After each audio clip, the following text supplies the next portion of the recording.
Moving ahead, for the next session, may I please invite our chairman, Dr. Poonam Jain, our co-chairman, Dr. Preeti Uday, our convener, Dr. Shilpa Taneja, and our moderator, Dr. Adit Gupta.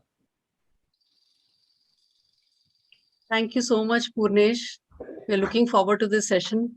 Yes, I ma'am. welcome all the chairpersons, panelists, speakers, and the delegates who are participating here.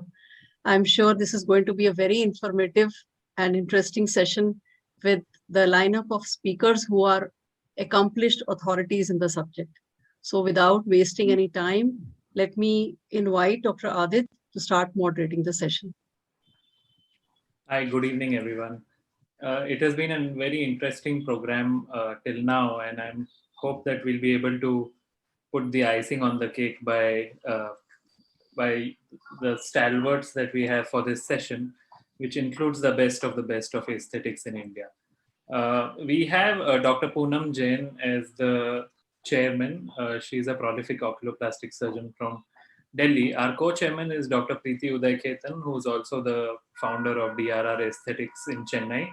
And we have also Dr. Shilpa Taneja Mittal from Delhi again, who's a very prolific oculoplastic surgeon there. Without much ado, I would like to hand over the session for Dr. Shubhra Goyal to commence her talk on dealing with dermatochalasis, visual function, and more. So let's keep the session easy and stick to our times. We will just give a reminder at 10 minutes so that we don't overshoot and have time for discussion as well. Adit, this is Kasturi. Can you hear me, Adit? Yes, ma'am. Shubhra is not well, so last moment I've been asked to cover the topic. I'll just start with the 4 or 5 slides of dermatochalasis, then I'll go to my topic. Okay, is it okay? Okay, sure. Yeah, that's what Feiruz and Dr. Partho Bishwas has asked me. So I'm sharing my slides. Can you see my slides and am I audible? Yes, ma'am. Yes. Thank you. So this is Shubhra's topic. Like I have just made it, excuse me, like it may not be a very well presented, but definitely I'll do justice to my talk, which is the baggy eyes. So starting with dermatochalasis. So what are the functional aspects? When we talk about dermatochalasis, I really like this description by McCord, who has mentioned that this dermatochalasis is basically like a curtain which has loosened, which has fallen, and which has got multiple folds within it. So this is basically associated with aging changes where there's loss of skin elasticity that progresses over the time. But if you look to this interesting paper, this is a paper which I really like, which was presented in A. Sockos and J. Sockos in 2016, where they have shown that as we move from eyelashes to the eyebrow, the thickness of the skin increases. Like it is so thin in the eyelash, but as we go towards the eyebrow, it is much thicker. So based on it, the thicker the skin, we realize that there is dermatochalasis, but the main etiopathogenesis is basically the gravity. It can be decreased resting tone of the frontalis, the hyperactivity of the corrugators and the orbicularis, the loss of laxity, and the most important is the bone resorption. So there are multiple secondary causes, one very important being the facial asymmetry. It can be due to tumor or any of the mechanical cause, but we also see it very often with long-standing spasm, which can be a blepharospasm, hemifacial spasm, or a mixed syndrome. However, a cause of weakness of the frontalis muscle, especially with a 7-nerve palsy, this dermatochalasis and the hooding is really very high. So what are the functional aspects that we are going to discuss today? We all know that dermatochalasis leads to hooding associated with lash ptosis. The lash ptosis keeps on touching the cornea, and we have all the corneal problems. So dermatochalasis with lash ptosis, it touches the cornea, and we have the SPKs, and which is a cause of chronic dry eyes. So you'll find multiple literature. In fact, I have given it to one of my thesis where you can see that dermatochalasis is really associated with high level of dry eyes. Why? Because of the ocular irritation, usually in this case, which is caused by the lash ptosis, it releases increased inflammatory mediators. This leads to increased increased osmolarity. It can go so high, like in some of the patient, it goes as high as 350, 360, and this leads to a vicious cycle. So high osmolarity, decreased tear clearance, and the whole vicious cycle keeps on going unless and until you treat this patient. There's a very interesting interesting paper which shows that how dermatochalasis affects the light entering the eye and causes diffraction, and this also affects the contrast, and also because of the lateral hooding. If you do a 60-4, in fact, most of the patient, I usually do a 60-4 and explain them how the lateral field of vision is being affected.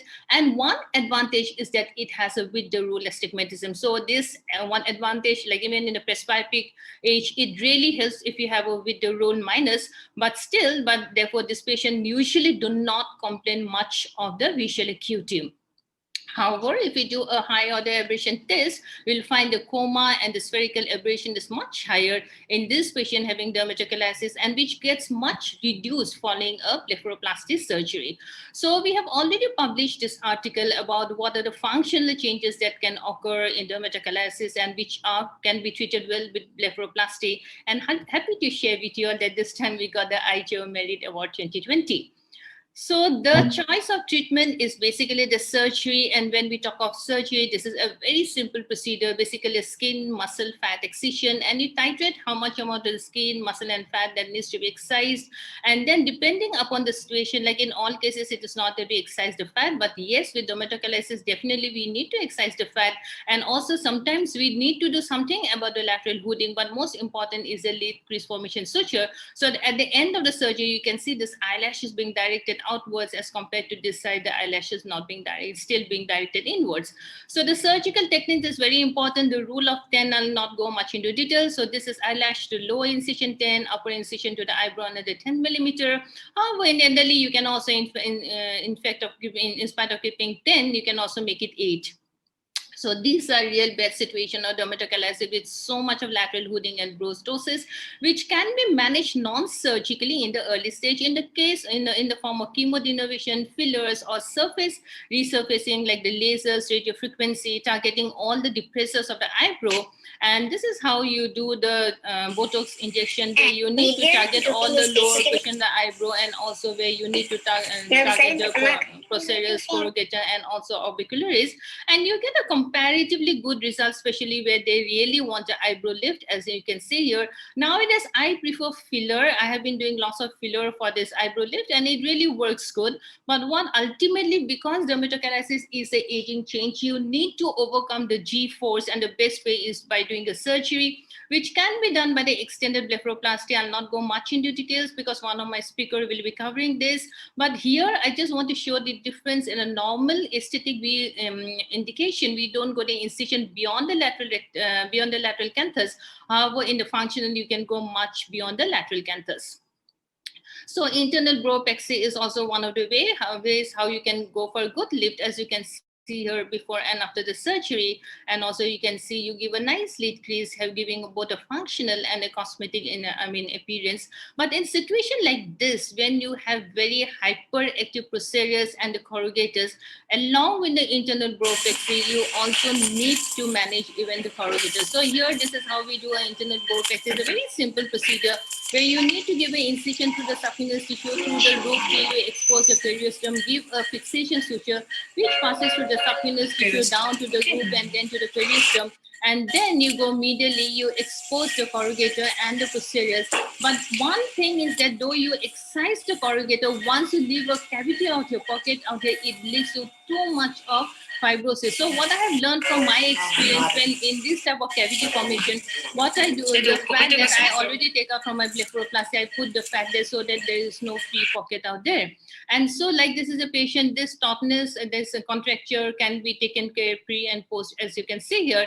But these are really challenging situation. These are real bad dermatochalasis with fat prolapse all the forellays. And I'll come to this case later. And so now I'll go back to my presentation, that is the baggy eyes.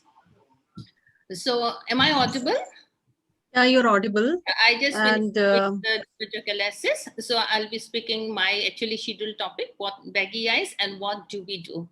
Is it okay? I go ahead. Dr. Kasturi, we will reset the timer and Dr. Poonam Jain is going to introduce you before you go on to your talk. Okay, so Yeah. what do I do?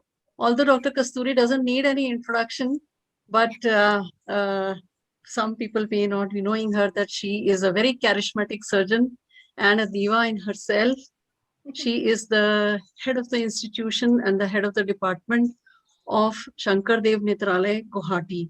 She is heading the Department of Oculoplasty and Aesthetics besides cataract and refractive surgery. She has won a number of awards, including the prestigious Colonel Rangachari Award. She's the editor of the Journal of American Academy of Ophthalmology and a really prolific surgeon and an excellent speaker. We look forward to her presentation. I invite Dr. Kasturi to start with her presentation. Thank you, Poonam. Thank you, Adit. Preeti. It's wonderful. Like, it's so nice. Like, I'm getting an opportunity to share my experiences. Really honored, I should say. Like, you all are doing fantastic work, and let us share our experiences today. So, this time, let me do justice. I'll go slow. This is what I really prepared for today's talk. So, this is the baggy eyes. What do we do? No financial disclosure. So I believe that this baggy eyes is one of the most major concern among all age group, amongst globally and also amongst both men and women. And this has become something a too bigger concern because it can be due to multiple factors. It can be temporary, which is basically due to fluid retention and unhealthy lifestyle, basically in patient having lack of sleep or allergy or too much of salt intake and also associated with other systemic disease. However, it can be also due to hereditary cause. As you can see, this young girl having a small baggy eyes below. It can be associated as an aging change or associated with thyroid eye disease, but usually contributed by unhealthy lifestyle. So whatever the cause, what we understand, yes, in baggy eyes, there is an anatomic issue, which is because of the herniation of the orbital fats. So what I want to insist here, if you have an orbital fat herniation, what you need to differentiate that whether you have only fat or you have both fat and fluid. So in this lady, you can see when she looks straight, you can see lots of very big baggy eye. But when she looks up, you can see still the baggy eyes are present. And when she looks down, it is still present. So she has a combination of both fat and fluid. But if you look to this lady, yes, she has a baggy eyes. And if she looks up, you can see that it is little more prominent. But if she looks down, it is not there. So this is basically fluid and not much of fluid, basically fat and not much of fluid to it. So what is the cause? The cause is basically, as I have mentioned, the anatomic issue. And what is the anatomic issue? One is the herniation of the fat, and secondly, the development of negative vector, which is due to bone resorption. So what is this positive and negative vector that we keep on talking? So when we are young, you see the malar plane is much anterior to the corneal plane, and this is known as a positive vector. And as we change, as we grow old, you see the malar plane goes much behind the corneal plane, and this is known as the negative vector. So because of this development of negative and positive vector with the other anatomic changes, which we usually see as hill and belly, we see the baggy eyes developing around the eyes in the form of stetoblepharon, in the form of the malar mounts. And this stetoblepharon and the malar mounts together forms that classically the double convex deformity. So along with this double convex deformity, we also have other changes like laxity of the eyelid, you have a dermatochalasis, you have the tear trough getting prominent, the different types of hollows and the crease, and also the zygomatic hollow, which is very eminent, especially in the elderly age group. So how do you treat this baggy eyes? Yes, surgically, but you have a second option, which is known as non-surgical by injection hyaluronic acid, because this is a natural source of filler, and this is what we prefer using for the baggy eyes. But when we talk about baggy eye, that's something we need to be very clear. So many a times we keep on talking, there's tear trough, there's baggy eye, you need to treat with hyaluronic acid. But what are the indication? In which case you manage such situation with the hyaluronic acid? If we look to this young girl having the fat prolapse, and now if you see the fat lying much behind the anterior lacrimal crest, then this other situation you need to treat with injection dermal filler. However, if you have some situation like this, if you have an elderly lady like this, where there's so much of fat prolapse, and you see the fat lying much ahead, anterior to the anterior lacrimal crest, so this other patient needs. With all due respect, the time is up. Could you please sum up within a minute? No, this I think this is wrong. this is the second. This is the second presentation, which has just started. So we can adjust the timer accordingly. Reset the timer again. Yeah. Yes. So I get another 12 minutes. What time set करना sir? First was 12 minutes. Now you give me 12 minutes more. Yeah. Done? I can't see the timer because I'm in full screen. Is it Ma'am, done? we have set it for 10. Okay. So Thank you. you can see that these are the indication where you need to go for the surgery. So when I talk of situation like this, where so little amount of fat is being prolapsed, so what we do, we need to give a filler and we convert the negative vector into a positive vector, where you can see very good effacement of the lead-cheek junction. These are some of the patient which has been treated. On the table, you can see the difference where the baggy eyes are much less following injection filler. And these are the patient where you see the fat level is much below the behind the anterior lacrimal crest. So this can be managed very well with injection dermal filler. But I believe, and when we talk about injection dermal filler, it should be always in 3 areas of the face, like which are highly dynamic, like the periocular, the perioral, and the masseter region, like CK4 region. These are the 3 zones where usually one should go by the cannula technique, because this leads to a very good tissue integration, and the lumps and bumps we usually expect with the needle is never seen. So I always believe that this situation should be treated with cannula. But in when situation like this, where you have so much of lid lengthening and with so much of being fat prolapse, and which is much anterior to the, and the plane is anterior to the anterior lacrimal crest, these are the situation where you need to go for surgery, the blepharoplasty. But how do you plan what type of blepharoplasty surgery you need to do? If you have a lid lengthening which is short, that is less than 13 millimeter, you go for direct fat removal. This is a very nice paper by Fessa et al. If it is 16 to 19, you go for fat removal with fillers, and if it is more than 19, definitely you have to go for fat redraping. So a young lady like this, you can go for directly 3 fat excision. As you can see, these are the 3 fat pedicles which are being excised, and you can get a very good result with a very good effacement of the lid cheek junction. There is no filler, no fat redraping. Young ladies with little bit of fat prolapse who really wants a permanent solution, these are the best ways. Like even he has got a comparatively big amount of fat prolapse, but you can see that with only excision of the 3 fat bag, the negative vector has been converted into the positive vector, as you can see here.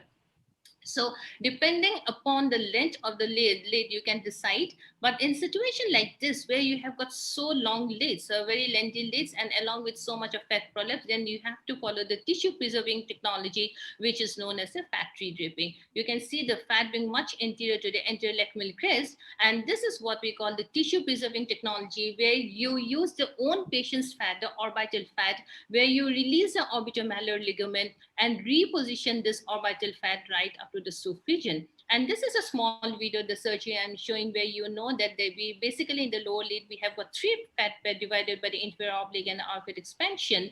And then I usually prefer to go by the transconjunctival approach. And the most important anatomical location here, you have the inferior oblique. You should be very careful of this inferior oblique muscle here, not to damage it. And then you fashion the 3 fat pedicles. These are beautiful fat pedicles that you can see here.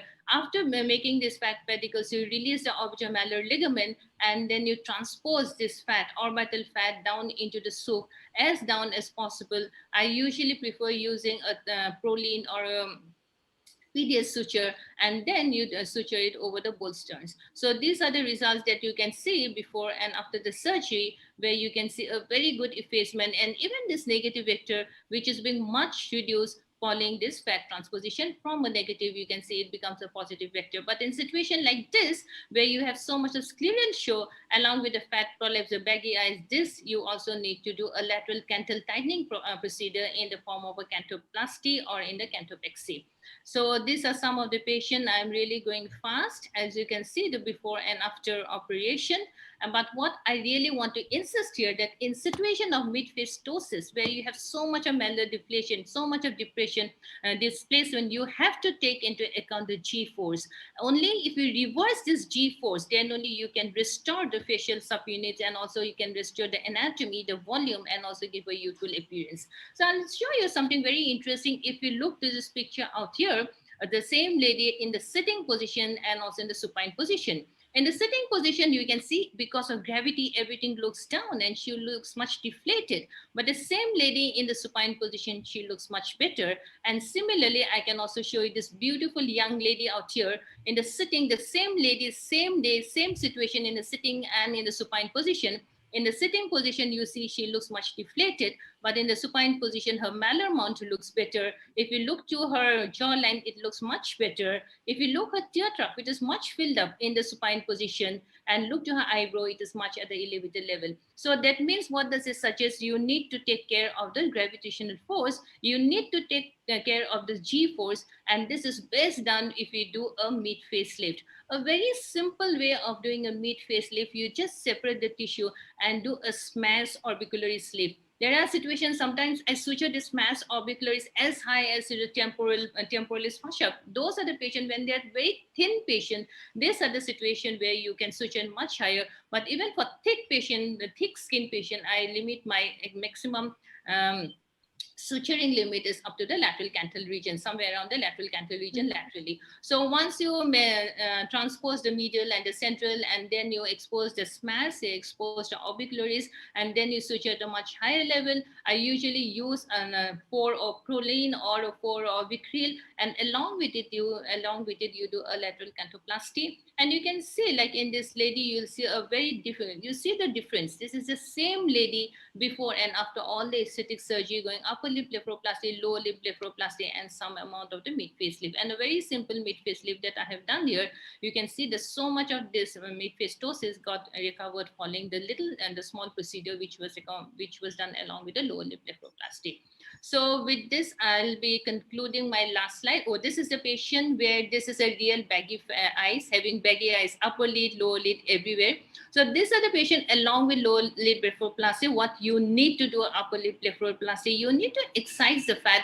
But the most important that you have to do a LPS plication, because because of the heaviness, they already develop lash ptosis. They also have a involitional ptosis. So these are the patient I usually prefer doing a little amount of plication. Like in my hand, for 10 millimeter of LPS, the plication, I can correct 1 millimeter of ptosis. I feel this is a very good adjunct, or you can say a very good combo to a routine blepharoplasty procedure in all the elderly patients, because MMCR may not work good in every situation, but since we are already going to the anterior external approach, if you can combine this, the patient gets a much better look. So this is a gentleman with all the bags that are gone. This comparatively, I think this is okay looking, like all these bags, around 360-degree bags are no longer here, and also it is helping him functionally. So before I conclude that, I don't mean to say that surgery is the solution. Yes, there are different indications for surgery.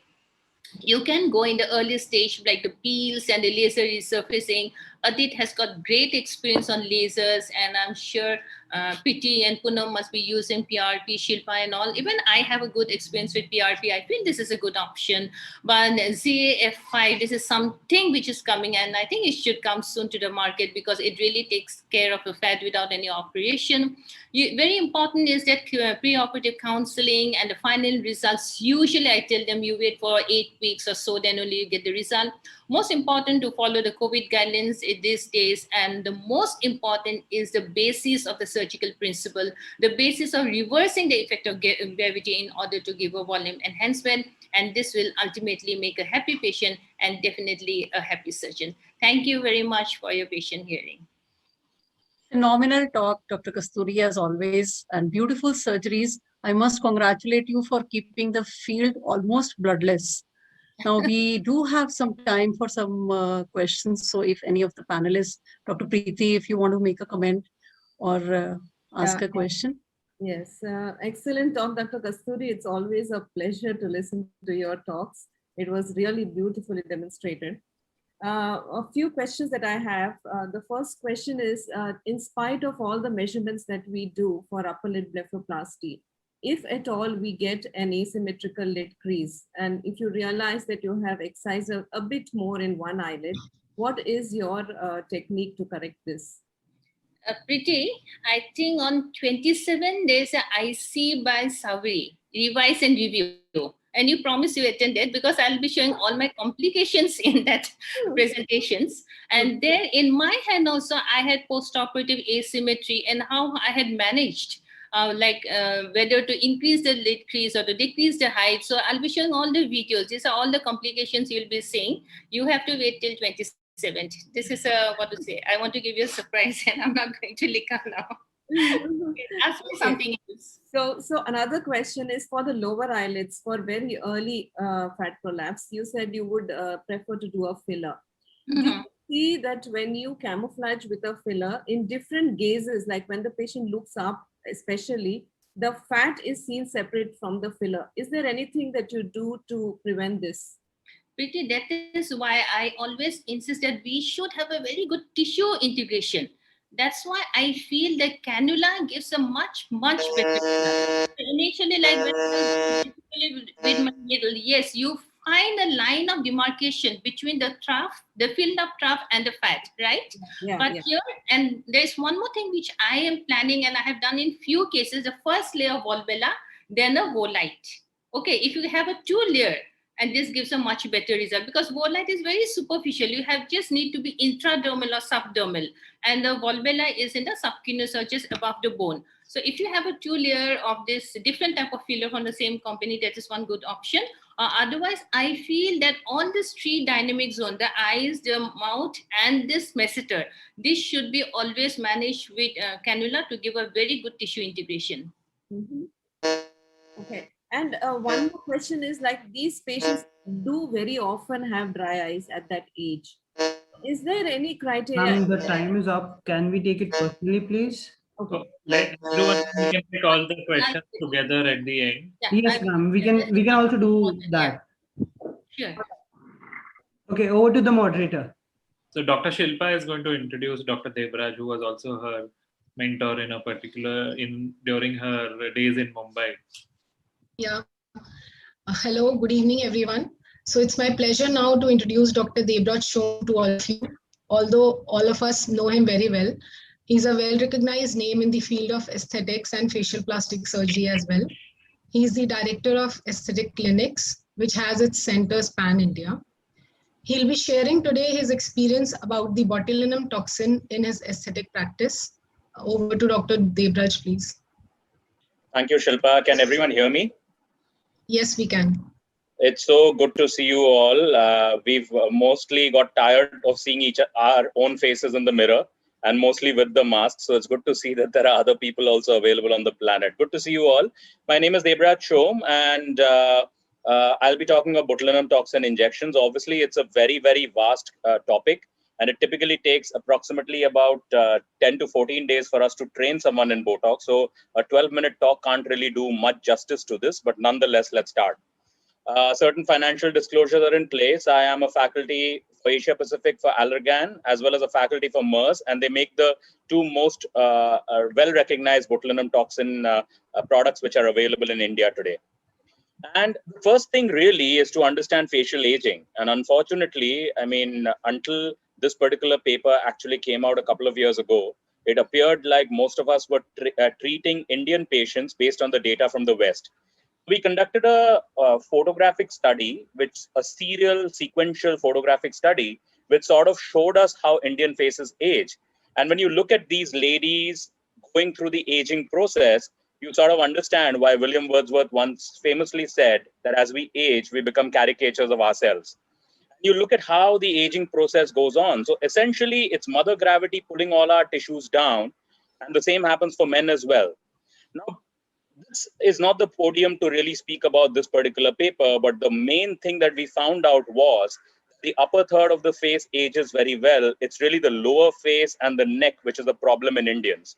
Now, that makes it very interesting for the use of Botox, because Botox, as we know, is mainly used in the upper third of the face. And therefore, I believe that India, in some ways, is threads and filler country and not really Botox country in that sense. Now, this is a presentation that I'm using from Allergan, which use this for training our colleagues at Allergan and also all the doctors who ultimately get trained in Botox. And if we look at the face, we understand why ophthalmologists and oculofacial plastic surgeons are ruling the roost in aesthetics. In fact, at the American Board of Facial Cosmetic Surgery, almost 50% of the graduates or the diplomates are from ophthalmology background. That's because the upper face is what ages quickly, especially with the blinking of the eyes, and with this part having the thinnest skin, it's the part to show the first effects of aging. And when we go ahead and also consider that people socially are looking at each other between the at the eyes, it becomes very critical to understand why this part really drives perceptions of aging all over the face. And when we actually start consulting a patient, it's important to really talk about the whole face, because you may do Botox only on the upper part of the face, but once you've done the Botox, everything that you have not spoken about will actually come back to haunt you, because the patient will blame you for it. So a good history, a good examination, a 3-step examination with a detailed consultation. Our typical consultation takes about 30 minutes for the first consultation. And this consultation is a method of setting the roadmap for all the treatments that the patients may undergo in the future. So it's important to know where you expect them to reach if they spend a couple of years with you. And these are the things that we cover during the consultation process. And of course, there are certain checklists, just like any other good consultation process. Moving forward, we take an informed consent. It becomes important to know the anatomy of the face. Dr. Kasturi has already spoken about this. We know that the under eye area is the thinnest part of the thinnest skin of the human body. And also we understand that there are certain ways that the human skull and the brows of both the males and the females are ordained. As I always say, you do any Botox injections in the corrugators, the procerus and the frontalis, you will impact the brow. The question is, do you want to impact it positively or do you want to impact it negatively? That's the only question. And how will you impact it positively unless and until you know what actually is a good male brow or what is an aesthetic female brow? Now, if you look at all, it's basically your face is like a bed sheet, which is being wrinkled every day by all the motion which is occurring.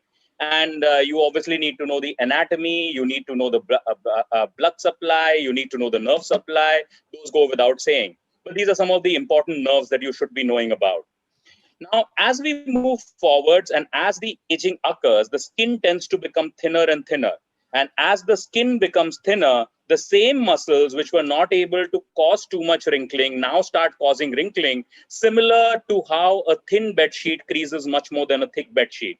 These are the main muscles. And whenever we say glabellar injections, we are always saying procerus and corrugator supercilii together. Whenever we are seeing under eye injections, we are saying orbicularis oculi, hypertrophic orbicularis oculi. You also understand that the only elevator of the brow is the frontalis. And for you to get brow elevation, you'll have to fire the depressors. There's nothing like a single brow elevation which can occur only because you've placed 2 units below the brow. That doesn't work. And you go ahead and treat it. Now, with the botulinum toxin, there are 28 odd indications which are now available all over the planet, approved indications. And we know about the SNAP and the SNARE protein, acetylcholine, and how all of this works. But you must also understand that when you say Botox in place of botulinum toxin, it doesn't mean every toxin behaves the same way. And there's a paper which we published talking about how Xeomin actually disperses more, and therefore the injection points will be different. Now, as we move forwards, we realize that Botox is used in the lower part of the face as well, but mainly the upper face is Botox territory, and these are the main things that you're looking at. Also, it's important to know that while in India, you have hyperfunctional lines as the main indication, which is FDA approved, in the US, it's the crow's feet are actually off-label. So knowing all these differences are important depending on the geographies that you are looking at. And these are our typical 5 injection points. Obviously, when you say typical, it means that there are so many exceptions that I can't even cover them. And this is how we do the injections around the eye in order to remove the crow's feet. These are the injections, typically 2 units every side. We make a grid on the forehead and inject the forehead, making sure that we don't go more than 2 fingers close to the eyebrow. Therefore, we don't cause any brow ptosis. And as we go laterally, the amount of Botox decreases because you need that nice flare, especially in women. And when you reconstitute it and when you inject it, the one standard technique we use is we use 2.5 ml of 0.9% normal saline in every 100 units of Botox, giving us 4 units per 0.1 ml. And then we look at patients dynamically, we look at patients in static motion, and we sort of inject it at different places wherever we know the anatomy of the muscles is. Now, obviously the configuration of the muscles becomes very critical and important. Now you are forever injecting the muscles which cause the lines and not the lines themselves. And that's a significant difference. So therefore your injection points are in between the lines or not necessarily on the lines. And that's what I call about creating a grid and making sure that while you have functional work of the frontalis, which is there, but you are able to sort of reduce the wrinkles which are there. So you don't want to paralyze, you want to reduce activity. These are some of the injection methods that we go ahead and do, and we know about the complications which can occur, includes a ptosis, includes a quizzical brow, but there are ways and means of treating those.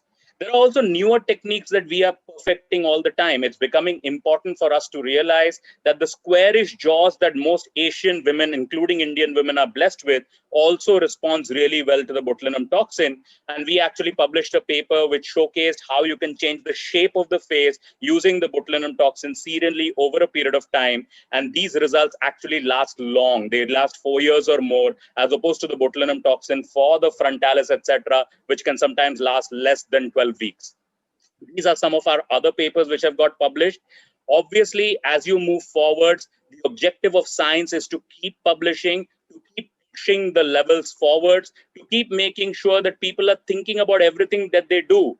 Is taking selfies leading to an increased desire to undergo Botox? Do we have an algorithm now for treating facial scars, which is a new indication that we came up with for treating botulinum toxin injections? How do you combine the Altheras and the deoxycholic acids with the Botox and the fillers? How do you go ahead and assess whether the eyelid crease really makes a difference in unilateral ptosis? How do you go ahead and treat, invent, treat, modulate, and push science ahead as you relentlessly endeavor to make sure that people are benefiting from science as you move forwards?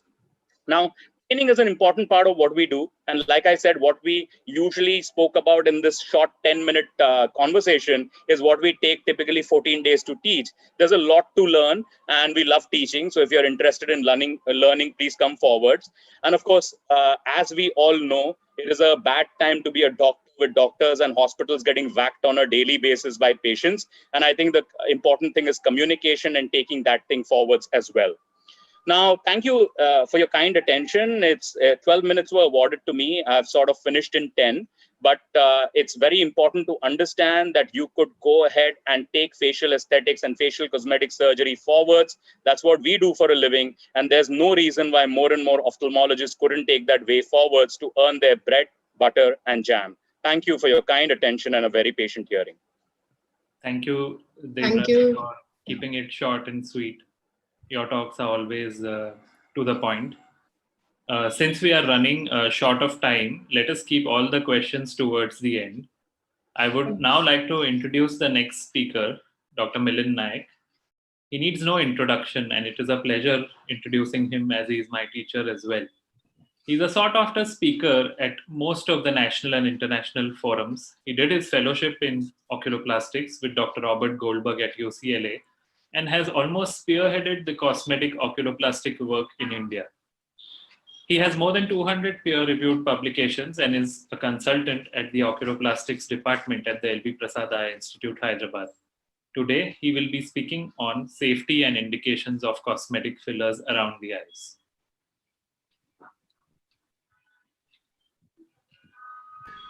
Hello, everyone. Good evening. It's a pleasure to be amongst friends. I see everyone I know so very well, and I wish we could meet in person, but I'm happy that we can at least connect online. So I'm going to keep it simple in the interest of time, as well as the fact that I'm mostly speaking to people who already practice this. So my topic is filler indications and safety. So what I'm going to touch upon is basically talking a little bit about brow volume, then the tear trough, and a word on safety.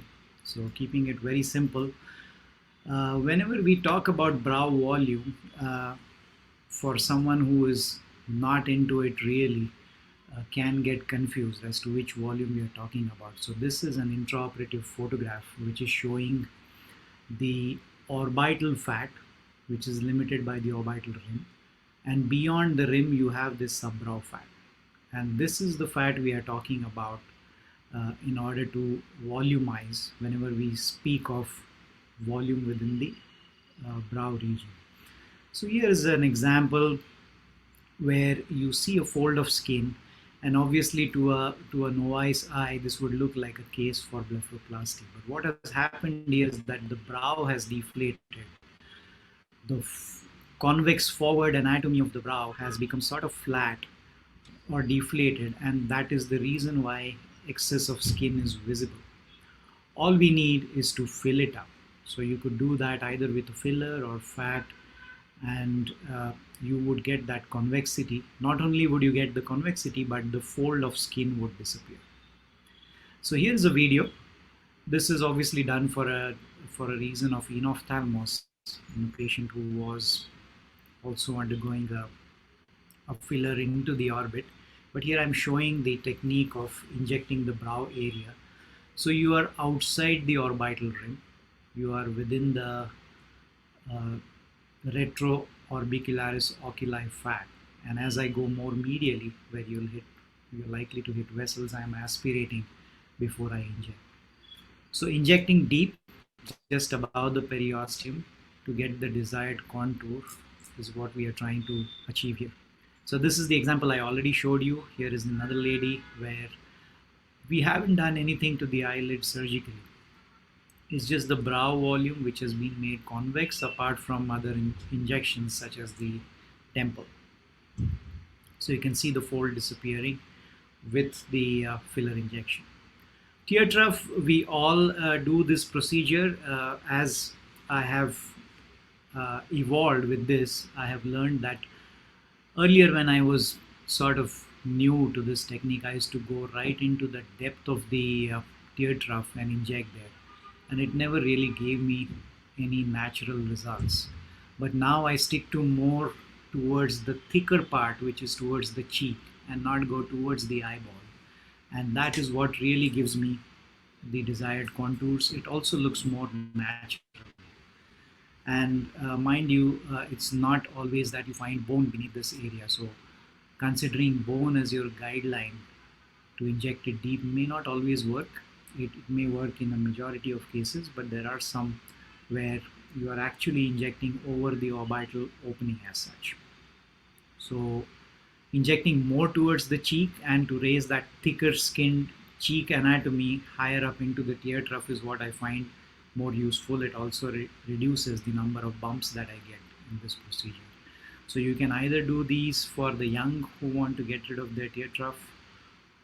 As you can see here, this is a classic example of how if you just fill in this area more than the actual bed of the tear trough, you get a good reduction, and it also sort of improves that tired look. On the left side, there was a little bit of overcorrection which we had to resolve. Here is another example, and one more, and another one. Apart from the fillers, there was also some peel required through my dermatology friend for this particular patch of hyperpigmentation. So the point is to inject it deep, but also to inject more closer to the cheek anatomy. And talking about safety, I am not really, none of us are really concerned about bruises, and we always explain this to the patient. But what worries us all is the blindness issue. And this is not only applicable to fillers, but also to fat and even triamcinolone that we inject.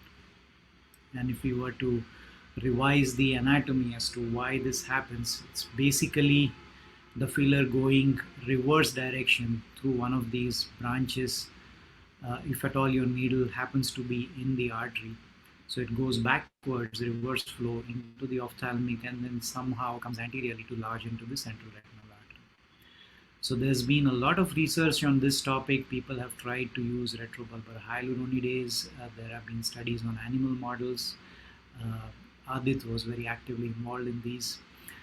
People have tried to see whether hyaluronidase can penetrate the sheath of the optic nerve, because that's where most of your vessel is lying, where you want to dissolve that filler particulate matter. But we are far from a good solution as yet. So any research in this area is definitely going to be very relieving for all of us out there who do fillers day in and day out. So just a quick recap. Brow volume is sometimes a bleph saver, and you have to think about it before you plan the blepharoplasty. There can be cases where you do a bleph and intra-op, you decide to inject fat into the brow area, and that's a combination which is possible. Tear trough, prefer to inject deep and also on the cheek side of the anatomy. That's my personal experience. And with regards to safety, we all are concerned about blindness, for which a finer needle, maybe shifting to a cannula, using vasoconstriction of any form such as application of ice would help us in minimizing this complication, as well as injecting very slow, aspirating prior to the injection. Thank you. Thank you, Dr. Milind, for such a crisp and lucid talk and giving us almost 4 minutes additional so that we can add it up to the question and answer session in the end. I would like to invite our last young and dynamic and budding oculoplastic surgeon, Dr. Aditi Mehta. She has completed her MD in ophthalmology from AIIMS and is now pursuing her oculoplastics fellowship with Dr. Kasturi Bhattacharjee at Sri Shankar Deva Netralaya. She has a bouquet of interesting cases, and she's promised to keep it short, and she's planning to finish her cases within 5 minutes so that we have a lot of time for question and answers in the end. Dr. Aditya, over to you. Thank you, Dr. Adit. Is my screen visible? Yes, it's visible. You can go ahead. So it's a privilege to be presenting today in the Oculoplasty Subspecialty Day. And I'll be discussing a few cases and then seeking the panel's esteemed opinion on those. Aditi, your screen is not visible now. Okay. I'll stop share and try it again. Reopen the presentation. Yes.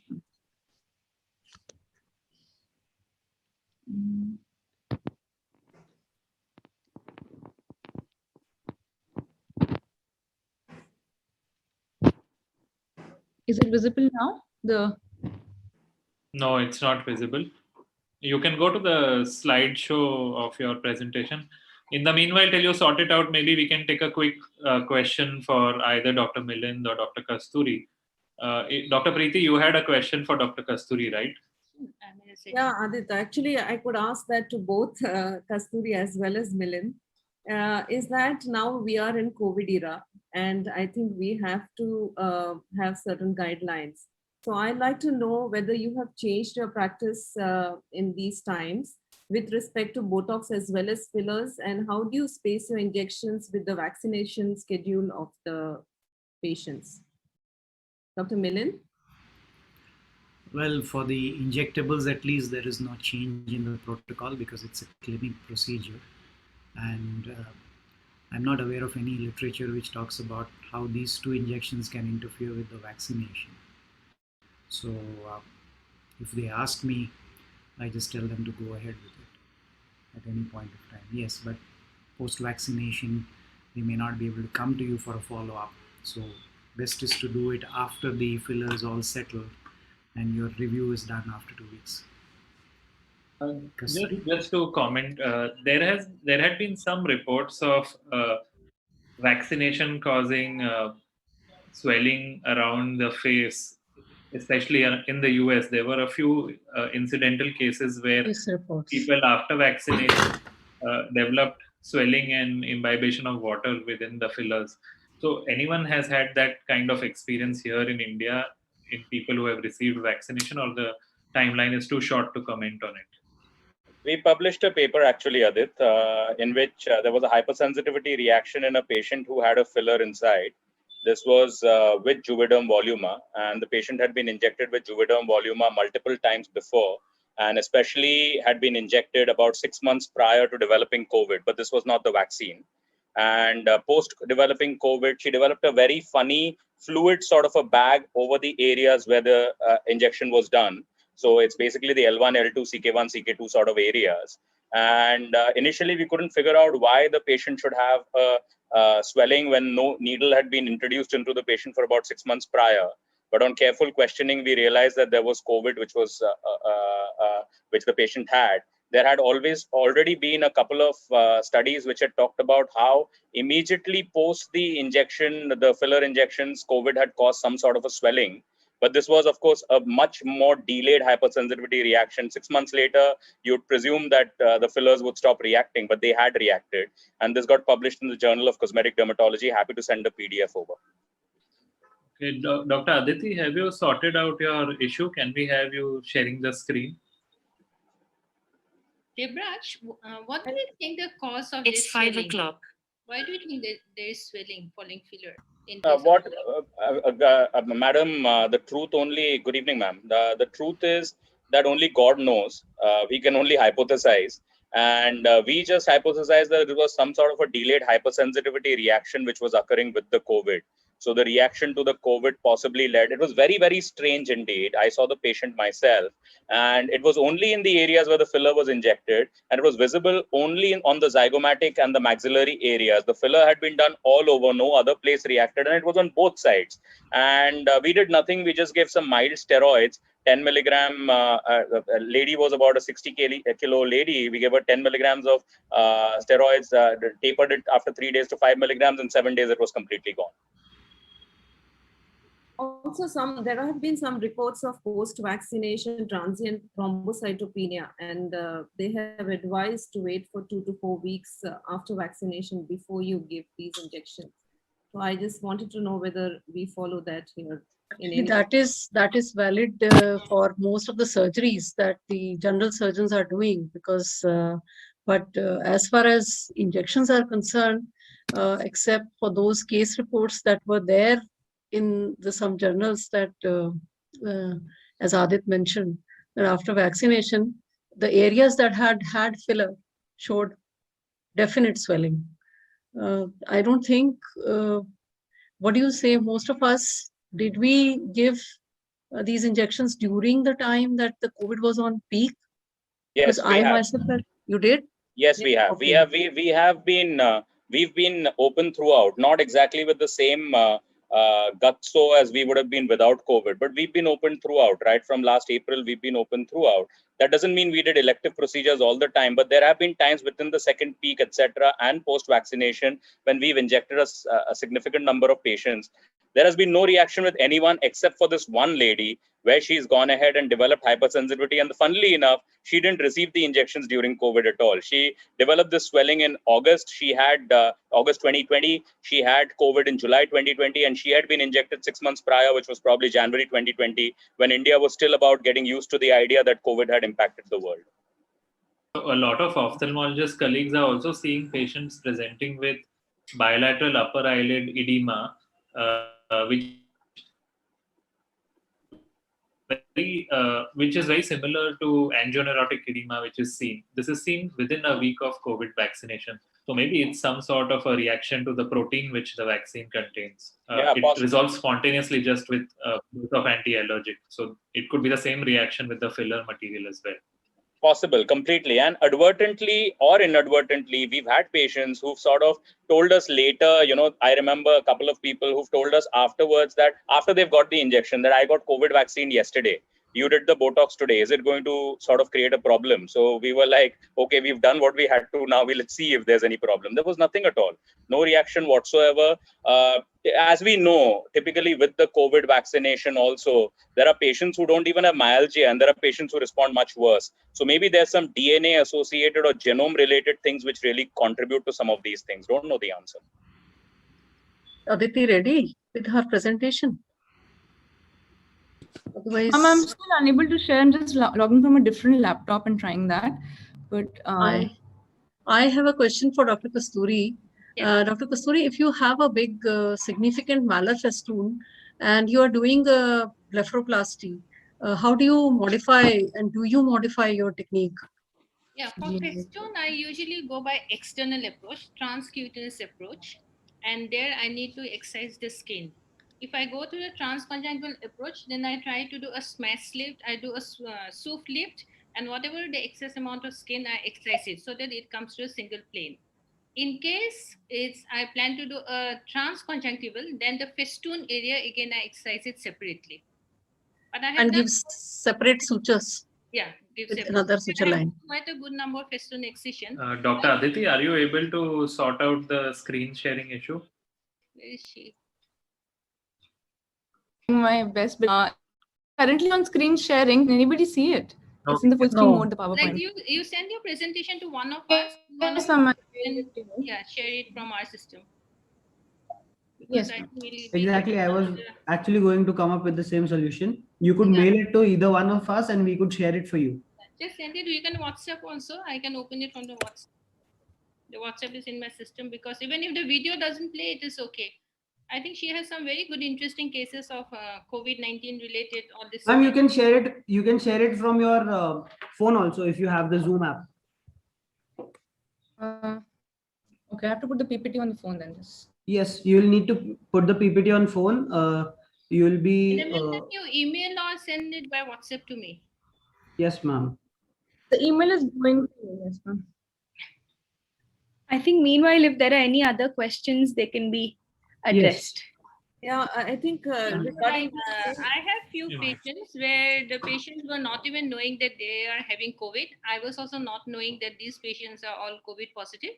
And I have also given filler, but touch wood, I have also Botox many of the patients. And later on that random testing when they had done, they all came out to be COVID positive. So all these patients were without mask, and I injected quite a good, at least 3-4 of my patients. And later, like after 2-3 days, when in the office setting, the government has, in Assam has started that in every office they go and do a random checking for the COVID. Many of them turn out to be COVID positive. So like I still don't know whether actually COVID leads to all this reaction, what we are talking. It may be coincident also. But that day there was a very nice session with Mauricio, and that the question was asked to Mauricio, like, what about botulinum toxin injection and COVID vaccine or COVID infection? Then it was very nicely mentioned. Yes, we can see now, Aditi. Yeah. He feels that with Botox, there is nothing related to either vaccination or the infection. Okay, maybe Aditi can go ahead Yeah. now.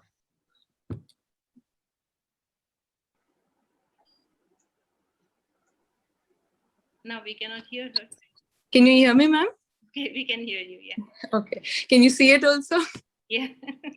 I'm sorry about the glitch. I think COVID has not taught me how to be technologically savvy so far, but it's indeed a privilege to be presenting at this panel, and I'll be discussing a few cases. If I can, I'm unable to start the slideshow. So, can you see the next slide as well? We can see. Yes, ma'am. You could scroll it down. Up. You Okay. can, yeah. You just keep on going up. Probably that will work. Okay. So the first case was a lady. Can you see this case 1, Baggy and Rupi? Yeah, we can see that, but we cannot see anything else. Okay, you go ahead. Let's see. Can you scroll it, Aditi? Is it possible? Yes, ma'am. Yeah, keep scrolling. Yeah. 4 minutes you have, okay? Yeah. Yes, ma'am. So the first lady actually presented with baggy and droopy eyelids with the typical Asian eyelid without any crease to the aesthetic clinic. So while examining her, we also noted that besides having upper lid blepharo and dermatochalasis and a droopy eyelid with mild ptosis, she also had hooded eyelids. So our decision was to go ahead for upper lid blepharoplasty with MMCR to address the ptosis. And we were at a dilemma as to what to do for the hooding of the eyelids.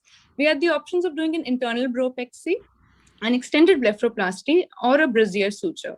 So just a brief about the three. In the internal bropexy, what we do is that through the same eyelid incision for the blepharoplasty, we dissect in the pre-periosteal plane up to the lateral superior orbital rim.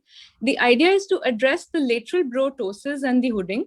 In this situation, we pass a suture incorporating the incision, the sub-incisional orbicularis muscle, repositioning the roof to the subbrow region at the periorbital rim, producing a lateral lift which addresses the hooding. The second option is extended blepharoplasty.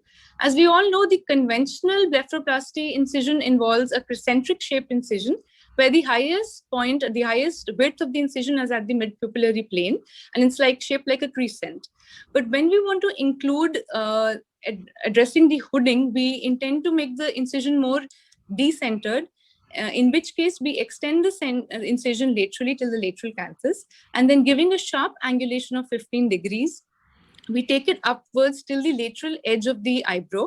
In this situation now, the incision actually resembles a scalpel blade, and the idea is to have the maximum width of the incision in the sub-brow region in the lateral 1/3.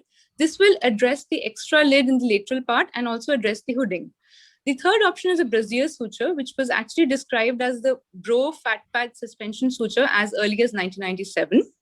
In this, we pass the suture from the arcus marginalis, incorporating the inferior cuttage of the orbicularis along with the superior cuttage of the orbicularis in a buried knot fashion.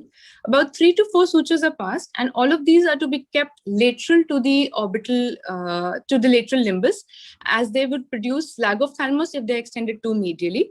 These help in producing a very nice lateral lift, and to give a good contour with the deep sulcus and address the hooding at the same time. So in our case, we went ahead with the brassiere suture and achieved good patient satisfaction as well as surgeon satisfaction. The question for the panel was, what is their choice for addressing hooded eyelids? I'll quickly discuss the remaining cases as well. The second was a rare allergy, and this patient came for an upper eyelid blepharoplasty, and we did the LPS plication sutures with the crease-forming sutures with the absorbable polygalactin Vicryl, and the skin closure was done with polypropylene. At the end of the surgery, she was looking good, and then when she presented next day, things were fine. However, when she came at the 1-week follow-up, there was significant erythema, and actually we realized that this might be an allergic reaction. We did the early suture removal of the polypropylene, but we couldn't remove the polygalactin, and we started her on topical steroid ointments with rapid resolution of symptoms, and at 2 months, she was absolutely symptom-free. And we attributed this to the polypropylene allergy, which is actually very rare, and only 6 cases have been reported in literature. It's supposed to be a T-cell mediated delayed hypersensitivity reaction. And the best way out is to do a skin patch testing when you're suspecting this by just passing the suture through a skin area and observing 48 hours later. The second patient came for a non-surgical rejuvenation. Time is up. Okay, so this patient actually came for a facial rejuvenation, and she was doing fine till about 6 weeks after the fillers, under eye fillers. She complained of a lumpy, bumpy appearance, and we decided to give her Hyalase. And post Hyalase, there was actually significant periorbital edema, which worsened over the next 72 hours. She was started on steroids, and they were continued for about 4 weeks, after which the filler had obviously gone away with the Hyalase, but she had developed mild steroid facies. In her case, the interesting timeline is that the area of the swelling was limited to the might have area. to wrap up. I'm really, really sorry to interrupt. Please wrap it up. Yeah, quick. All right, ma'am. So this patient, we were just wondering whether the mask is rubbing onto the tear trough area and causing an allergic reaction, or a lumpy, bumpy appearance. And the second was the allergy to the Hyalase. The third was a 360-degree xanthelasma. The lady had xanthelasma in the... Your time is up, Aditi. Your time is up. Yes, this is the last case, ma'am. Yeah. So this was a 360-degree xanthelasma in which we did a upper lid blepharoplasty and excised the xanthelasma and used the skin harvested from the blepharoplasty to repair the xanthelasma defect with a good contour and an auto skin graft from the same patient of the same eyelid. So the question for the panel is how to manage the 360-degree xanthelasma. So these are my questions for the panel. Thank you, Aditi, for those interesting cases. Now, let me ask Feroz, how much time do we have? Because she's asked 3 questions to the panel. So maybe quickly we can ask the experts what their opinion is about these cases. One question maybe, Adit, because we need to discuss the orbit session people also. So sure. So let's talk about the xanthelasma. So very often we see 4 eyelid xanthelasmas in our practice. So how does one approach them? Do you try more conservative measures first, or you go ahead directly with a surgical excision, especially for xanthelasmas as seen in this picture? So I would like the opinion of the panel as well as our chairperson, Dr. Poonam Jain, on this. I cannot see the xanthelasma picture here. Can you show that again? Because there is some problem with this. Yeah. Okay. Is it seen now, ma'am? Yeah. Yes, I can see that. See, the lower lid xanthelasmas, which are very much flush with the skin and they're not much raised and they are so extensive, I generally try to do it with the radio frequency, just a superficial abrasion. And sometimes I have had to do it a couple of times. But in older patients where there is more lax skin, I would go ahead and excise them surgically and then pass the sutures and they perform very well. There has been only one case where I have done skin grafting after blepharoplasty, and that is again for the upper lid xanthelasmas. But yes, these xanthelasmas can prove to be very tricky, and those at the lateral angle of the eye that are often again seen, they also perform well with surgical excision. It's the central lower lid ones which pose a problem. Dr. Shilpa, Dr. Preeti, your comments on this? Yeah, same. So actually these xanthelasmas, this type which are seen in this picture are difficult to manage, which are flushed with the skin and not raised. Patients who have malar festoons along with xanthelasmas at the lateral end are easily managed with excision of the skin. So I usually don't touch these types of xanthelasmas. Good evening, everybody. I have a question. Hi, Kasturi. From where did she take a graft? So Dr. Kasturi would be the best. Because you're saying it's 360 degrees. So where was the healthy skin to take the graft? If you can wait, let me show here. I am using my annotate. Can you see here? I'm drawing here. This is the xanthelasma here. Can you see I'm drawing from my side? No, we cannot see you. Yes, we can see, ma'am. Okay. This is, wait, I'm drawing. This is what this is xanthelasma. This is little hooded, but there was a big xanthelasma here below also. And so we had basically all this area of xanthelasma, and this lady, like, she happens to be in the media. And she she had done somewhere else some cautery, and someone had also done a radio frequency earlier. That is from the history that she told us. So what I have done, I had basically done an upper eyelid blepharoplasty, and this part of the skin, this one I have not used any graft, but this part of the skin, I had also removed this and I have used it as a graft out here. And there was initial early slight change in the color, but later I had also injected little amount of tricord and 5-FU. Ultimately, the color also matched well. So I feel that in such situation, when you have real big xanthelasmas, if you really excise it, it leads to too much of lower lid retraction. So whatever skin possible, I usually, and the skin should be only skin. It should not be any subcutaneous tissue, or there should not be any fat in it. And I don't know whether you'll agree to me. I feel the xanthelasmas, they really penetrate deep into the muscle.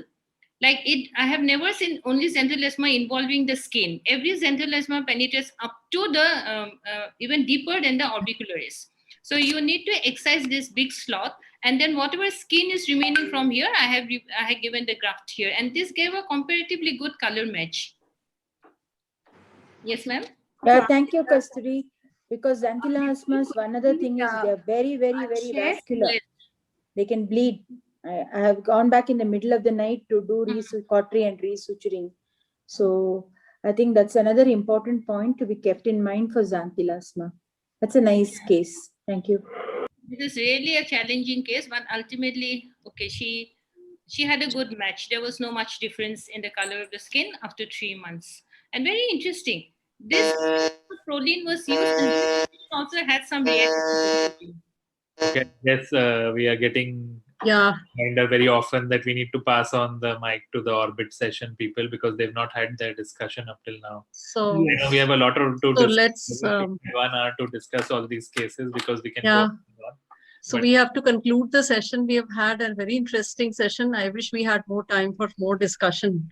And it was good to have everyone here. And let's conclude the session and hand it over to the orbit people who are getting very impatient. Thank you so much. Everyone. Yeah.